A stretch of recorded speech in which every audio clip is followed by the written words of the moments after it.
In this lesson, I'll show you how to select and adjust your brush tools in Sketchbook Pro. Let's begin by going to the user interface and clicking on the brush tool icon.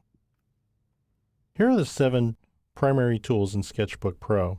Let's take a look at the pencil tool. Now, as you hover over each one, a little name tag will pop up to share with you what that tool is for.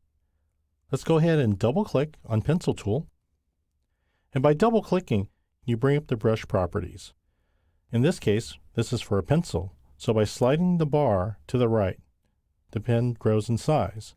And by sliding it to the left, it decreases in size. You have your option of saving the brush setting that you like, or you can reset it to the default, or you can cancel it. One of the things I want you to keep in mind when you're adjusting your brushes is to look at the preview window. This will give you an idea of what the brush stroke will look when you're drawing. Let's go ahead and close that and go to the airbrush. This is the airbrush tool. As you can see, you can adjust by size, and you can also adjust the flow rate at which the color will come out of your airbrush. When you move up, it's more dense and much more ink. As you move down, much less.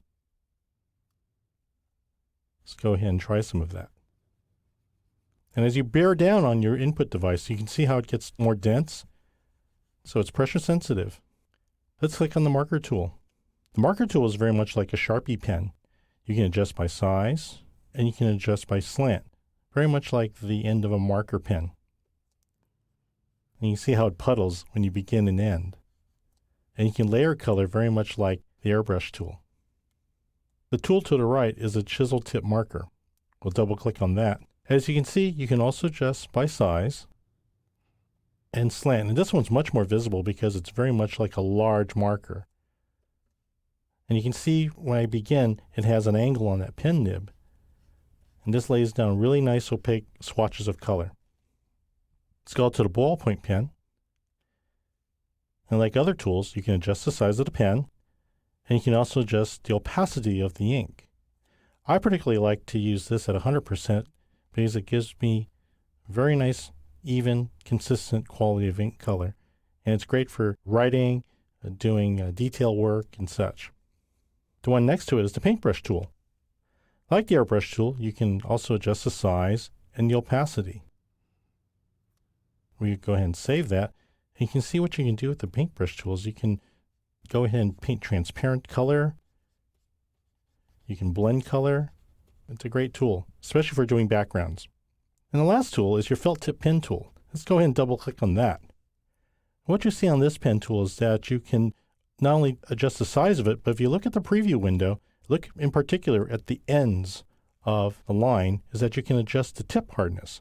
So you can actually create a very, very consistent line by moving the tip hardness all the way to the right. You can move the slider to the left, and they'll give you a gradation quality towards the ends. And if you want to adjust that, you can bring that pen size down, and you can increase the hardness just a little bit. You see how as you lift up on your input device, you can actually create a very similar line as if you were drawing with a pencil or a Prismacolor. One tool I'd like to share with you that applies to all of these drawing tools is the brush resize tool. If you move your cursor to the upper left corner where it says Show Brush Resize Tool, go ahead and click on that. And you can just grab the handles along the edges and bring it close to you as you're sketching. And whichever pen that you're in, let's say I've selected a pencil, you can actually locate your cursor right in the middle. And if you look at the monitor at the very top, you'll see a gauge increasing in size as you move your cursor to the right and decrease in size as you move to the left. And what that'll do is that'll give you a way to resize your brush as you're sketching. So as you're beginning a drawing, you might want to do perhaps a thin line. And then as you're getting closer to certain parts of the drawing, it might need a bolder line. And it's a real handy thing to have as you're drawing, rather than having to go back and resize your brush, double clicking and making adjustments, by just simply having the resize brush tool near your work. In closing, drawing in Sketchbook Pro always allows you to adjust your brush tools as you sketch and save favorite brushes as you work.